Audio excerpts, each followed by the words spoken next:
Hey guys, what's up? It's Jack and welcome back to another video. And in this one, we're going to be breaking down SBMM or skill-based matchmaking. And we're going to be talking about the 4 different kinds of skill-based matchmaking because quite frankly, what you may be seeing in videos or online, depending on the game that is played, is not exactly skill-based matchmaking, but is still called skill-based matchmaking or referred to as skill-based matchmaking. So there could be easily a lot of confusion. I know that there are a lot of people in all sorts of videos of comment section that still don't quite understand because of how they see it. And, you know, some things make sense and some things don't.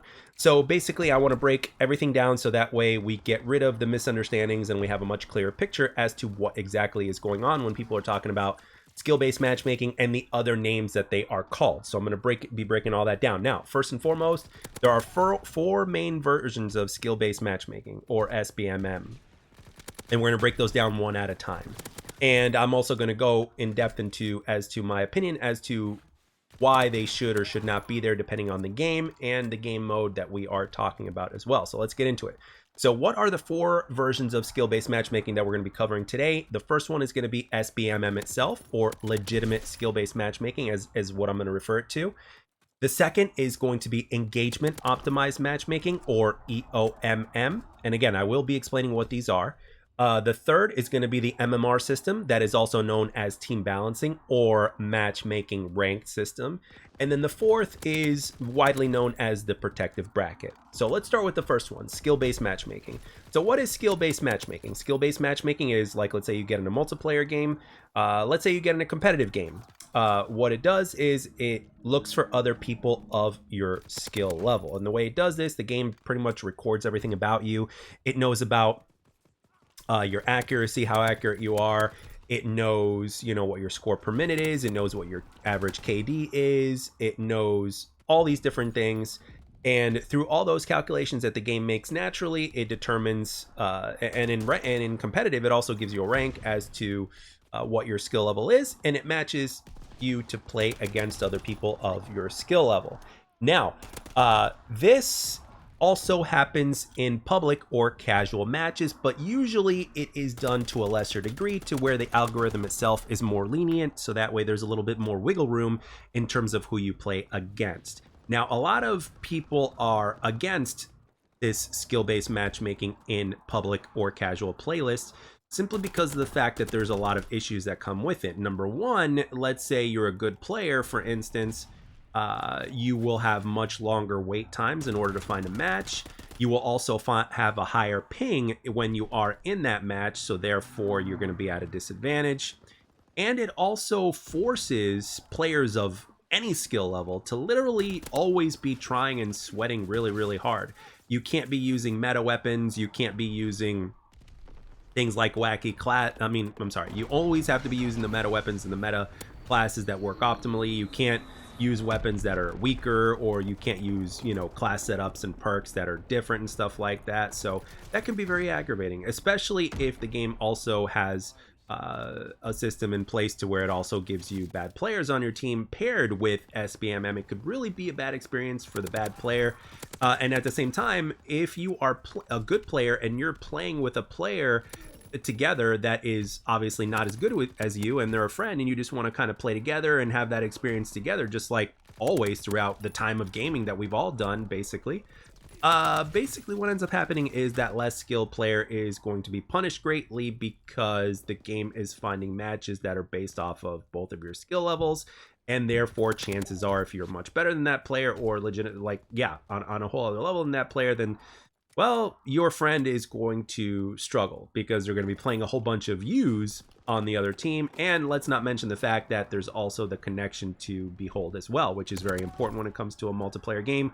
Connection should be first and foremost. I think we can all agree on that. So this is why it is bad to have that in a casual or social, you know, non-competitive multiplayer experience. All right, let's go on to the next version of skill-based matchmaking, and that is EOMM, or engagement optimized matchmaking. Now, with Call of Duty this year and in every year for the last handful of years, this has been basically trending ever since the release of the game, and people are complaining about it all the time. They've been complaining about it for years, and this year they've been complaining about it even more. Even the pros are. Now, what we're getting in Call of Duty pubs, right, in pubs, is actually not skill-based matchmaking, but it's still called skill-based matchmaking because it is the more recognized term. But what it really is engagement optimized matchmaking, or EOMM. So what is engagement optimized matchmaking? Engagement optimized matchmaking is basically an algorithm that messes with the game in time in various different ways, and in order to achieve even stats for everybody, right? Regardless of your skill level, the game takes its shortcuts, quote unquote shortcuts, so to speak, to make sure that regardless of your skill level, that you will have about the same stats as everybody else, right? That's the goal. And at the same time, the goal is the reason why this is implemented is to basically increase player retention, and therefore increasing the chances of players to buy microtransactions and all that stuff. So that's why it's in there. Now, I know some of you guys might be thinking, well, in what ways could this game mess with your stuff? Here's a few examples. Let's say you're going to get into an engagement in in the middle of a match, in a gunfight against somebody who is not as good as you. Well, the game will either take a whole bunch of options, or take a whole, will either do one of many things or do a bunch of things at once. And that is, it'll give you less aim assist compared to that bad player. It may make your bullets weaker compared to that bad player. It may make the hitboxes on that bad player smaller, while making your hitboxes of your player model much larger, and therefore the bad player can still miss the target, but it'll still register as a hit because that hitbox is much larger, right? It may spawn you in the middle of two people shooting each other, or in a bad spot to where you've got no choice but basically to die. And sometimes it'll do this 2 to 3 times in a row. It will fluctuate your ping mid gunfight at times as well, to give you a disadvantage, or to attempt to make things even Steven, so to speak, right? To nerf you mid gunfight, mid game, so that way, that bad player has, a slightly better experience, or just to make sure that, you don't, dominate the game, and therefore causing that bad player to quit or whatever it is, and blah, blah, blah.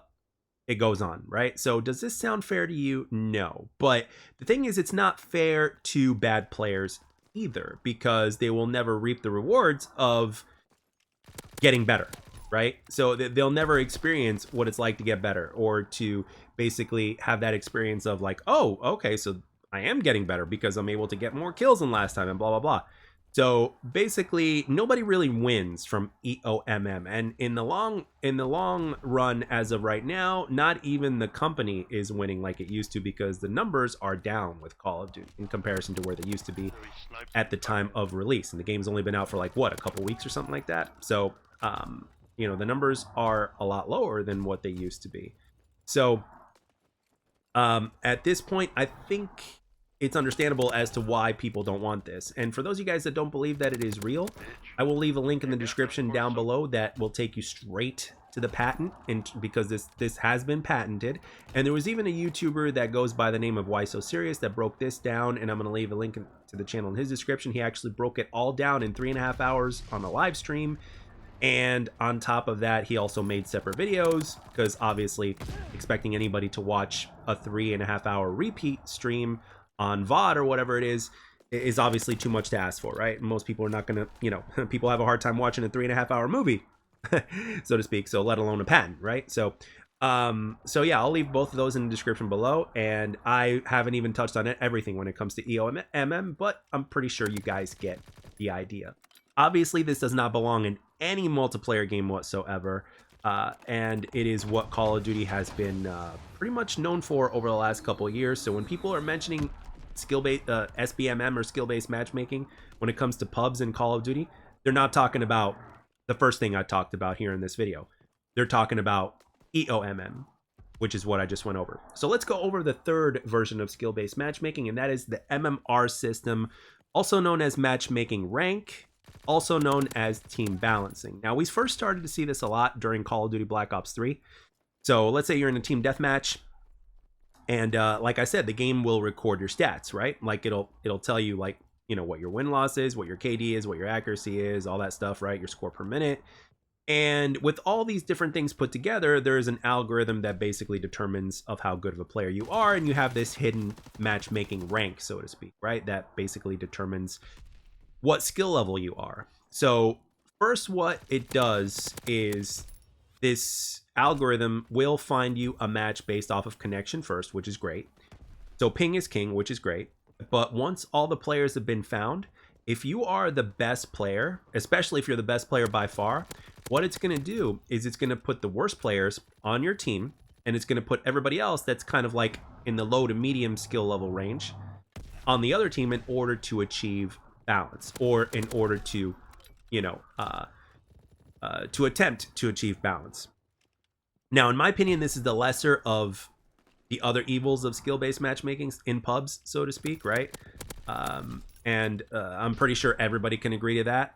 However, if you're a good player, this could be very annoying in team-based games because it still punishes you, because those other players that are on the other team that are, you know, average, or some might even be above average, what they're going to do is all those really bad players that are on your team, they're going to be getting kills on those bad players and dropping streaks on you. And this is one of the weaknesses of Call of Duty, because if Call of Duty didn't have streaks, it wouldn't be nearly as bad. But, you know, if somebody's calling in dogs on you, or if they're calling in a hater on you, or if they're calling in the raps and stuff like that, you got that to deal with, even though you're not dying nearly as much, if not at all. But yet you're still getting these streaks called down on you. And that's what's really annoying. However, at the same time, it is still the lesser of the other evils, because is your ping messed with on the fly? No. Is your hit detection messed with on the fly? No. Are all these other factors that I mentioned about EOMM, you know, messing with your gaming experience just because you're a good player? The answer to that is no. So again, the lesser two evils, and at the same time, you're still getting your kills, but it just so happens that you're not going to win the game. You got a higher chance of streaks getting dropped on you because your bad players are dying, and that could be annoying. So that is the problem with the MMR system that a lot of people don't like, specifically good players that don't like that. But again, I don't mind it as much, because at the end of the day, in a casual experience, sure, you play to win the game, but at the same time, if you lose, you're not going to lose any sleep over it. You know, and if you want a true competitive experience, there's always ranked, right? You can go to rank mode and have at it there. But other than that, yeah, it can be annoying, but at the same time, this is also an algorithm that could be tweaked. So, you know, what we got with Black Ops 3, for instance, in the beginning might have been tweaked later on via an update. It could have been something that they hid in an update or something like that they didn't mention in patch notes or something like that, to where it was a little bit more lenient in terms of, like, you know, how many bad players you'll actually get on your team, right? So, because even though a good player can do quite a lot, we can't do everything because we're only one person. So, you know what I mean? So it is a way to try to nerf the good player, but without doing something scummy like messing with their ping or their connection on the fly and other factors like EOMM does. All right, and let's go on. Oh, and before we go on, do I believe that the MMR system is necessary? Well, this is kind of interesting. I can understand why it's there and how they kind of came up with it. If you think about it, it's actually kind of, to a certain degree, like a precursor to EOMM. And even though when it comes to team-based games, I'm not a fan of it. I don't mind it as long as my bullets register, and as long as, you know, the factors that are important in a multiplayer game are there and they're intact. Like if my ping is fine, if my connection is good, and my bullets are not messed with and stuff like that, then it's like, fine, I'll carry, you know. And even if I don't win, that's fine, as long as everything works properly, right? Are the spawns working properly? Is the hit detection working properly? Is my ping consistent and all that stuff? Is everybody on an even playing field? If the answer to that is yes, then it's like, fine, I don't mind it. But at the same time, it really just, it depends on every person, right? Some people mind it greatly, some people don't mind it. It really depends on how serious they take the game and all other factors. So it really is a matter of perspective for that particular person. So that's just my opinion. I can go either way, you know. If there's no MMR system, that's obviously fine. And if there is one, then it's like, whatever, you know, I'll deal with it. So that's where I stand on my opinion with that. Now let's go on to the fourth and final aspect version of skill-based matchmaking, and that is the protective bracket. Now, the protective bracket is reserved for the bottom 5 or the bottom 10% of players that are basically limited physically, right? And they're handicapped in some way, shape, or form, and doing things like aiming or sprinting and just doing the basic functions like pressing a button is a challenge for these people, right? So should those people have their own protective bracket to where they match with other people of that sort of caliber? And the answer is yes. Now, obviously, this also gives them a chance to get better. And if they do get better, they may actually even go out of that bracket and to play, with the rest of the players that play the game, which is perfectly fine. I've actually seen a few people, thanks to YouTube, I've seen a few people that are handicapped and they're really good players. And at the same time, in the beginning, they might have struggled, right? But if it wasn't for that protective bracket, would they had the opportunity to actually get better slowly but surely? And the answer to that is no. And it would have been actually a bad experience and they would have not played the game again. And I absolutely believe that everybody, regardless of whether or not you're handicapped, you should be able to play the game and to have a good time. So, and of course, have the chance to get better, right?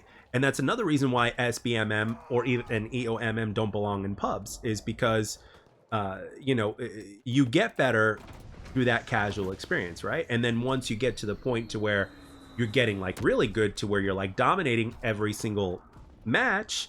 And if you really want to challenge yourself, you can either do a few things. You can either weaken yourself, right, by using different guns and different classes and playing a wacky way, or you can just decide to go up to competitive and see how well you fare against other people that are of your skill level and rank up and see how well you do against the rest of the world in that aspect, or maybe even become pro. You never know.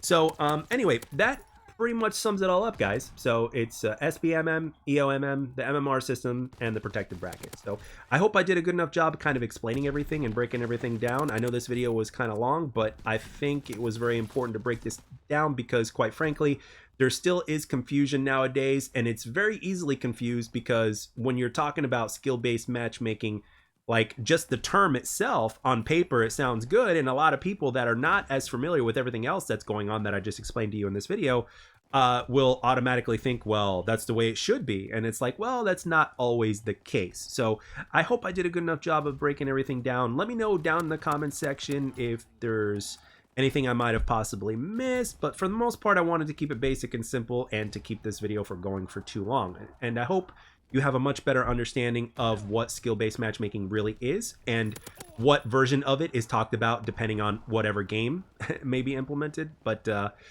yeah, that's pretty much all I got for this one, guys. I'd like to thank everybody for taking the time to watch and or listen. Hope you enjoyed it, and I'll catch you guys on the next one.